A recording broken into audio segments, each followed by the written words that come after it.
Nama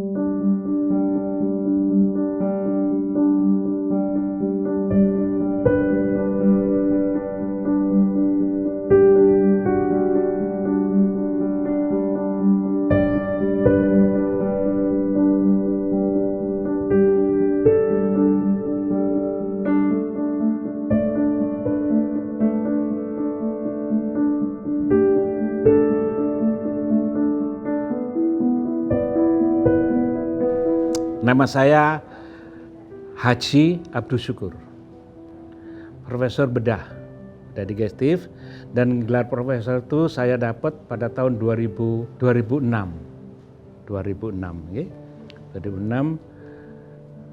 Saya adalah angkatan terakhir dari UNER ini yang tidak menempuh S3. Jadi angkat 20 orang dan semuanya berhasil menjadi ini, alhamdulillah.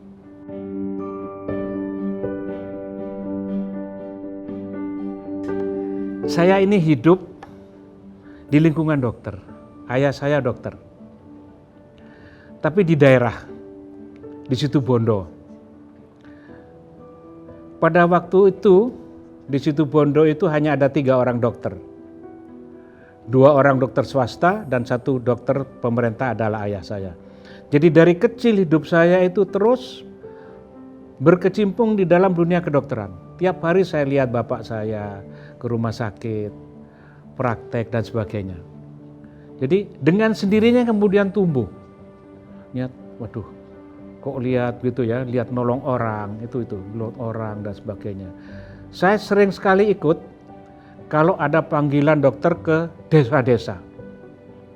Karena dokter swasta itu enggak mau, jadi dokter pemerintah aja naik dokar dan saya ikut. Saya ikut ke sana, lihat bagaimana memeriksa pasien di sana. Kalau tidak mampu ya tidak usah bayar. Jadi itu pengalaman hidup saya pertama, bagaimana merasakan seorang dokter itu begini. Ya, saya tidak tahu bagaimana kemudian memang jiwa saya kok ke sana.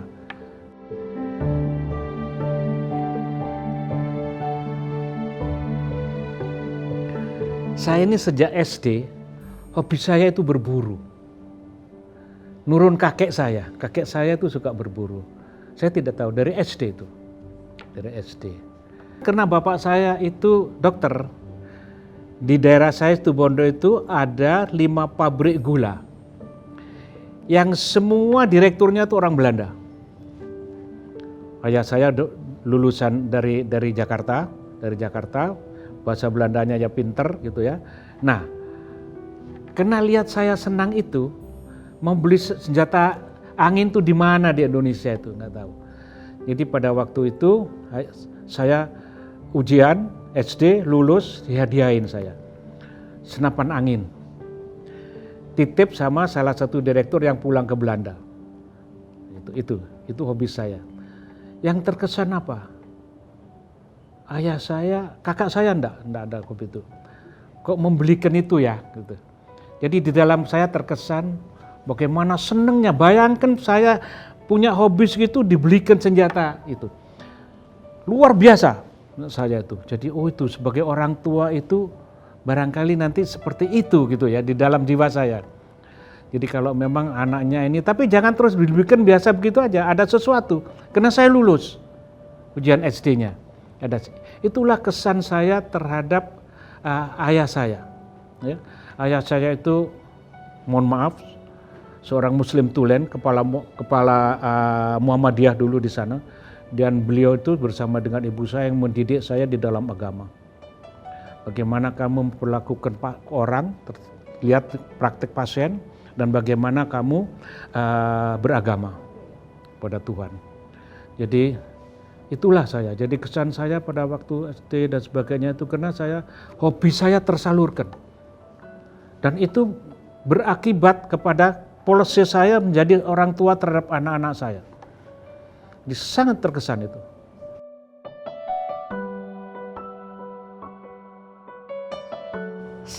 Kalau dulu saya masuk kedokteran itu cari sendiri di koran di mana, saya datang sendiri ke FK itu daftar.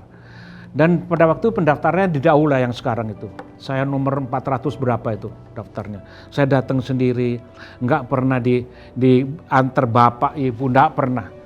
Nah terus waktu mau testing itu kan mesti nginep saya. Mau nginep di mana? Wong saya itu bukan orang Surabaya. Saya tanya-tanya, ada ndak ya family saya yang deket-deket itu? Ada ternyata. Saya datang sendiri ke sana. Mana ada sekarang? Nggak punya diantar bapaknya, ibunya, ada lapor rektor, lapor dekan dan sebagainya. Jadi kemandirian itu sudah sejak pertama sudah dididikkan kepada saya. Dan saya orang indekossan sejak saya SMA. Jadi dari sana saya bisa harus mandiri ini semuanya. Nah sekarang mahasiswa. Pada waktu saya masuk hari pertama di Profades bersama Prof. Purito, saya masih pakai celana pendek. Ada 3 orang waktu itu yang celana pendek. Dekannya Prof. Asmino. Langsung setelah kuliah saya dipanggil masuk ke dalam kantornya beliau. Kantor sekarang itu kepala dekan. Mulai besok kamu bertiga masih celana pendek, saya keluarkan dari Fakultas Kedokteran. Mati kon, saya bilang itu. Mati kon. Saya punya 2 cuma celana panjang itu. Nomor 1 waktu saya SMA, bikin dulu ya. Dari kain namanya kain tahan air, waterproof. Wah itu sudah hebat itu. Lalu ayah saya dokter ya. Itu punya 1. Punya 1 itu dok aja. Terus berikutnya saya satu indekossan itu ada anak SMA dari Sumatera yang bulan itu udah dapat kiriman dari orang tuanya. Celananya yang dijual nang aku, waduh celaka saya bilang gitu.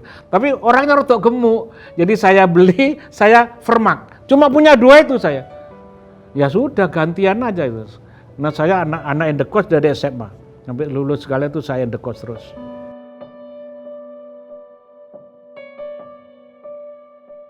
Dan mahasiswa dulu itu, enggak tahu ya, rasanya saya waktu mahasiswa itu kok belajar, suruh belajar terus itu. Hanya diberi penjelasan sama, ingat sekali saya waktu itu ada Profesor Heath namanya ya, yang dari Amerika, karena kita kesempatan. Dia ngasih buku, dia biologi, ngasih buku. Kamu nanti malah besok kamu pelajari halaman sekian. Itu aja pesannya dia. Dan begitu masuk besok langsung dites sama dia. Caranya mendidik begitu.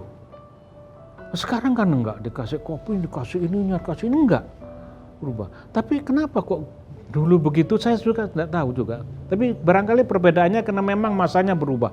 Sekarang masa bebas, itu dulu enggak ada. Mikirnya ya kuliah dok kayak gitu. Itu perbedaannya. Jadi barangkali nanti juga di dalam advisnya segala mungkin ya memang sudah berubah. Maksud saya sudah berubah, tidak seperti dulu lagi mahasiswa sekarang sudah terlalu bebas. Ya, sekarang terserah keaktifan beliau. Itu pada waktu saya mahasiswa.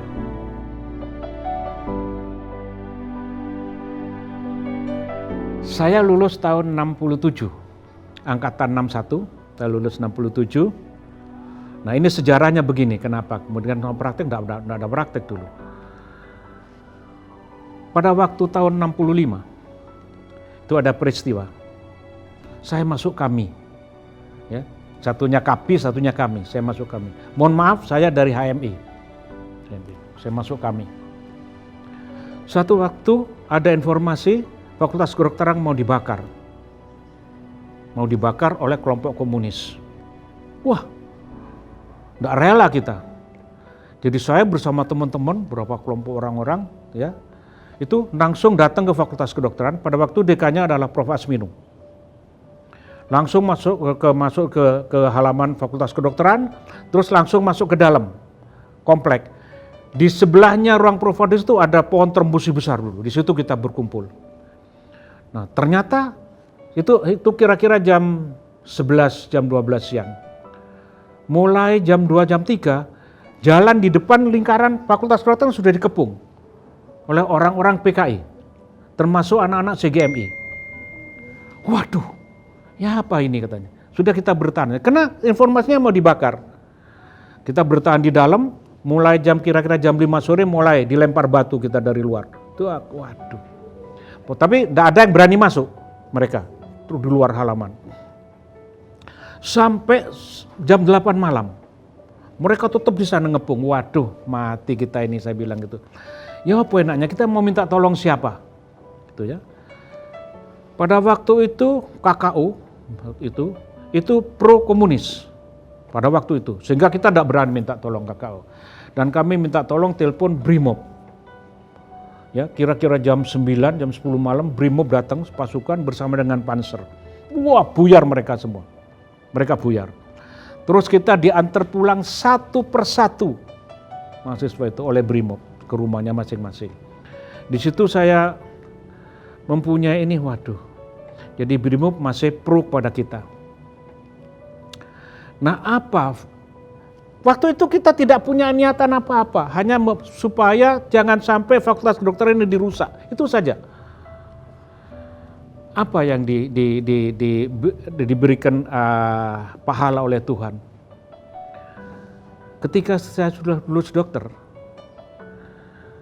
kita yang jaga-jaga, yang di fakultas jaga terus itu dipanggil oleh dekan. Ditanya, kamu mau masuk asisten mana katanya. Langsung pada hari itu dibagi oleh Prof. Asmino. Saya bedah, Prof, ya kamu bedah anak sini, semua langsung dicap. Tok, tidak ada testing dan mau masuk. Bayangkan, niat seperti itu yang saya tidak menduga gitu ya, tidak menduga. Jangan memikir balasannya apa. Karena niat saya baik, ya sudah terserah. Itu nanti Tuhan selalu akan lihat kita itu bagaimana. Jadi siapapun kalau kamu mempunyai suatu niatan yang baik, kerjakan niatan yang baik itu. Apa-apa yang terjadi nanti urusannya belakang. Jadi itulah kesan saya pada waktu itu.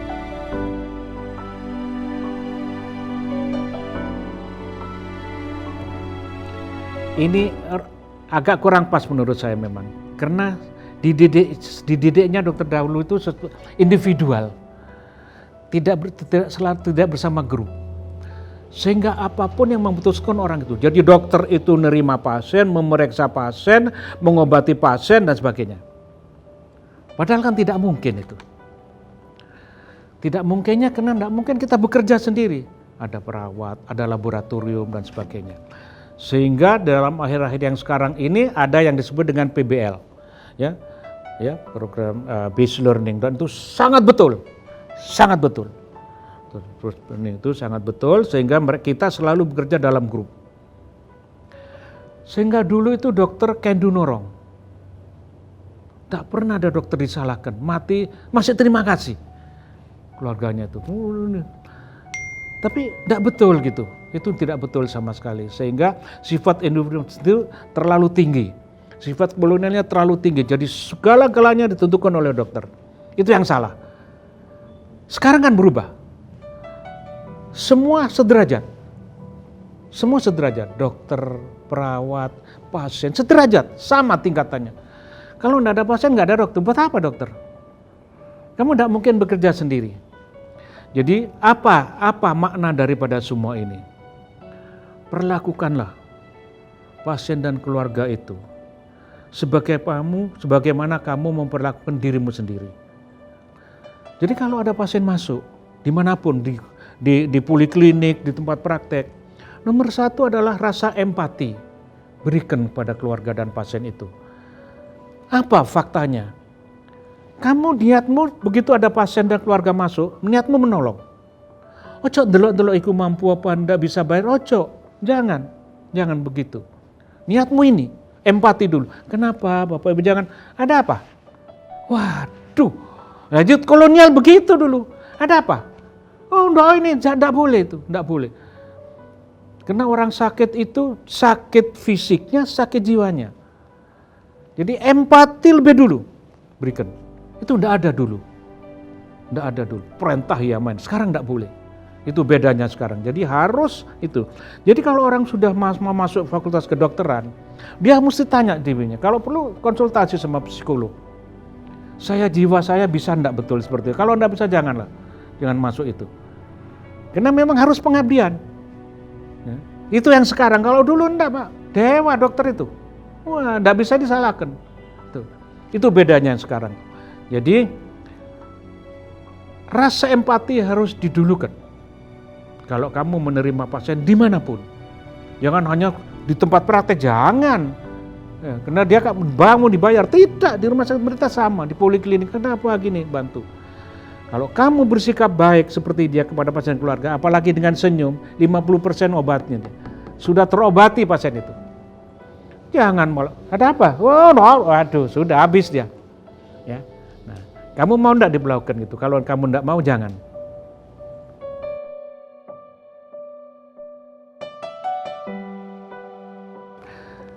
Jadi saya lulus dokter tahun 67, saya jadi ahli bedah tahun 72, 73. Kemudian saya ditunjuk untuk menjadi kepala rumah sakit Simpang, almarhum, yang sekarang jadi Surabaya Plaza. Tapi waktu dulu, kalau di tempat sana, artinya dibuang, Mas. Dibuang dari Dr. Sutomo. Kamu taruh di sana aja gitu ya. Tapi saya selalu nerima, tidak masalah. Karena saya bilang jalan itu Tuhan yang menentukan semua. Tidak masalah saya. Saya menjadi kepala gawat darurat itu mohon maaf 23 tahun. Tidak ada dokter dunia yang punya gitu. 23 tahun saya menjadi kepala rumah sakit Simpang sampai pindah Dr. Sutomo sampai menjadi bangunan yang UGD sekarang ini. Kepalanya saya. Tapi begini, pengalaman saya apa? Nomor satu, saya selalu menerima pasien dan keluarga yang panik. Karena gawat darurat, panik. Jadi di sana saya belajar bagaimana membuat keluarga yang tidak panik. Jadi jangan menambah kepanikan. 23 tahun saya menjadi itu. Waduh, tidak ada yang sini. Nah, di dalam hal seperti inilah dibutuhkan kesabaran, dibutuhkan satu teknik bagaimana berkomunikasi dengan keluarga yang panik. Itu pengalaman saya 23 tahun saya, Mas. 23 tahun jadi kepala itu, kemudian saya diangkat oleh Prof. Dikman menjadi wakilnya beliau setelah itu 7 tahun. Baru saya kemudian mencapai puncak tertingginya menjadi direktur. Tapi begini ceritanya. Ceritanya begini, dulu pada waktu mau pergantian Direktur Sutomo, itu selalu tokoh-tokoh Dr. Sutomo diminta untuk bagaimana ikut rembuk sama Pemprov. Jadi Prof. Dikman sudah membuat satu alur, Kur, habis saya Kur kamu, habis kamu Pak Slamet ya Kur. Saya 7 tahun jadi wakil direktur, saya tahu persis bagaimana Dr. Sutomo. Pada waktu Pak Dikman sudah mau selesai, saya dipanggil. Kur, habis ini kamu ya. Oh jangan Pak Dikman. Jangan Pak Dikman. Saya sudah cukup wakil direktur. Loh, bagaimana kamu loh? Saya ini tahu aturan Pak Dikman. Umur saya sudah 58 waktu itu. Umur 60, eselon 2 itu untuk direktur sudah tidak boleh lagi. Jadi saya hanya punya 2 tahun memimpin Dr. Sutomo. Saya bilang, saya bisa berbuat banyak, tidak akan bisa berbuat banyak 2 tahun. Sehingga mohon maaf Pak Dikman, saya tidak mau nerima. Saya tidak mau jadi direktur. Kemudian tidak tahu ada surat datang dari gubernur. Itu hari Kamis. Besok Selasa kamu datang ke Gerahadi untuk dilantik. Mati saya. Wah saya bingung betul saya. Duh saya 2 tahun jadi direktur ini, enggak bener ini. Saya langsung hari Sabtunya menghadap ke gubernur. Ada apa Pak Syukur? Pak Gubernur, saya mohon maaf Pak Gubernur, saya tidak mau jadi direktur. Jadi tolong saya jangan dilantik hari Selasa. Wah marah, saya dimarahi di kantor. Kenapa kamu ini? Loh, saya ini kan tahu aturan Pak Gubernur. Umur 60 saya sudah harus selesai jadi direktur. Saya sekarang 58. Soal umur kamu jangan ikut campur. Itu urusan saya. Mau perpanjang sama urusan saya. Mati saya Mas, mati saya. Saya diam aja sudah. Ya sudah. Nah ini kemudian berikutnya ini. Selasa, begitu setelah selesai pelantikan, serah terima, saya didatangi wartawan. Bagaimana kesannya Pak Syukur? Saya langsung bilang, Inna lillahi wa inna ilaihi raji'un. Waket wartawan itu. Loh, Pak Syukur kok begitu? Iya. Karena diangkat jadi gitu, tanggung jawabnya sangat besar sama Tuhan. Dan saya sudah menolak. Saya bilang betul, saya bilang tuh. Apa yang terjadi Mas besoknya Mas? Masuk koran saya. Dokter Abdus Syukur yang tidak bersyukur diangkat jadi direktur. Mati kon. Waduh, saya bilang itu. Itu birokrasi Mas. Itu sama. Gitu. Waduh. Ya saya mau diapakan lagi, saya diam aja. Saya diam aja.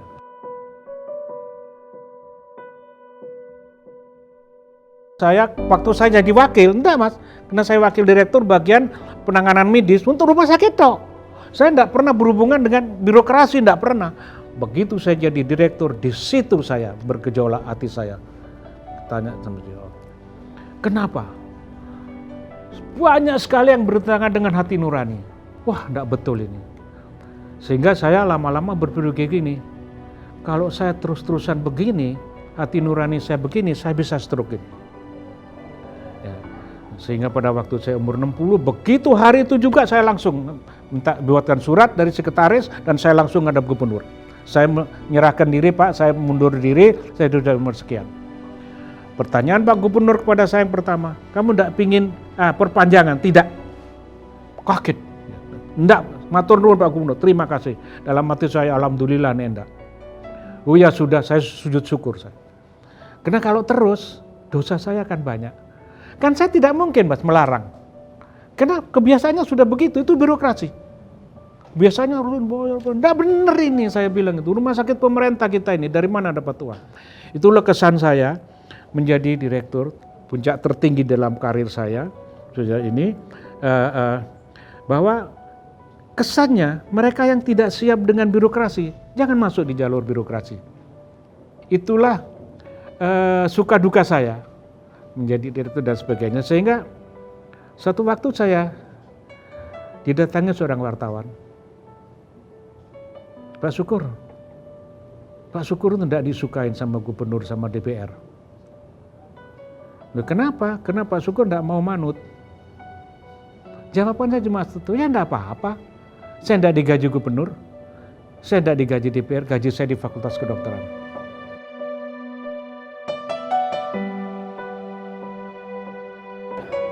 Sekarang untuk teman-teman kita, saya sering sekali memberikan, disuruh minta sambutan kalau saya menguji di mana-mana. Untuk teman-teman kita para dokter, panjenengan sudah memilih sendiri hidup panjenengan sebagai dokter. Panjenengan yang milih, bukan memilihkan orang. Dan harus tahu, dokter itu apa sih? Tugasnya apa sih? Bagaimana sih? Ya. Jadi kalau sudah jadi dokter, harus ngeterapkan ini semua. Nomor satu, jangan ingin lekas kaya. Jangan panjenengan jadi dokter supaya spesialis. Jangan berpikir ingin lekas kaya. Sebab kalau begitu panjenengan akan ngikut kanan kiri. Begitu jadi dokter atau spesialis langsung kredit rumah, kredit mobil. Nah ini yang mudah celaka. Kan harus bayar panjenengan saben bulannya cicilan itu. Jadi panjenengan nanti akan bekerja, mohon maaf, tanpa hati nurani. Jadi jangan ingin lekas kaya. Yang kedua, bekerjalah sebagai dokter dengan hati nurani. Karena hati nurani tidak akan pernah membawa celaka pada seseorang. Tidak akan pernah membawa celaka. Artinya apa hati nurani? Panjenengan sudah bersumpah dan sudah disumpah sebagai seorang dokter. Ya, jiwa seorang dokter. Dan harus menyadari, oh saya dokter, jiwa saya dokter. Jadi dari pertama saya tadi bilang, tolong siapapun yang minta tolong panjenengan, rasa empati didulukan. Jadi begitu ada pasien dan sebagainya, empati dulu. Jadi belas kasihan dulu. Aduh kasihan pasien ini. Nah dengan demikian maka panjenengan akan melayani pasien ini dengan menurut saya dengan baik. Karena empati yang lebih dulu. Empati, ya. Jangan memikirkan sekali lagi orang ini bisa bayar apa enggak. Jangan memikirkan. Karena Tuhan itu tidak pernah tidur. Dan Tuhan selalu akan membimbing kamu ke arah yang baik. Ya, hanya kamu bisa apa enggak, itu aja. Ya. Dan yang ketiga. Sekarang ini agak luntur sudah. Lunturnya apa? bahwa teman sejawat adalah saudara kandung. Wis luntur iku Mas sekarang itu. Malah teman sekarang kandung kan dilaporkan polisi. Ya, teman itu salah itu lapor. Jangan, itu jangan sama sekali. Jangan. Jadi tetap kalau bisa, tetap dipegang. Bahwa kuliah ini adalah saudara kandung kami. Dalam artian apa? Saling melindungi. Tapi bukan saling melindungi kalau dia salah. Tapi keluar monggo kita lindungi, ke dalam mari kita urus yang betul. Jadi teman-teman kita yang sekarang sekolah mau jadi dokter, tolong dipahamin ini, betul-betul dipahamin ini. Jadi kalau penjenengan kira-kira tidak mau jadi dokter yang seperti ini, keluar saja. Dengan memaksakan diri jadi dokter, keluar saja. Ya, karena akan sangat berat dan besok bertanggung jawabnya ada di Tuhan. Kamu jadi dokter apa yang lakukan? Jadi itulah barangkali nasihat saya. Apalagi yang akan datang ya gini sekarang mungkin tidak termasuk ya karena pandemi menjadi susah ya. Tapi tetap saja apapun akan datang yang namanya dokter itu jiwanya harus jiwa dokter. Yalah jiwa menolong orang tanpa melihat latar belakang, tanpa melihat kamu akan dapat apa. Itu pesan saya kepada adik-adik saya, adik-adik kami ini, mungkin cucu-cucu saya yang masuk ke kedokteran. Jadi tolong berpikir dulu lagi. Jadi kalau memang dalam perjalanan ini rasanya panjenengan kira-kira tidak sanggup untuk menjalani hidup sebagai seorang dokter yang betul, nah keluar aja. Pindah aja, minta apa-apa sekarang. Jadi saya kira itu apa yang bisa saya sampaikan, mudah-mudahan ada gunanya. Mohon maaf bila ada kesalahan. Wassalamualaikum warahmatullahi wabarakatuh.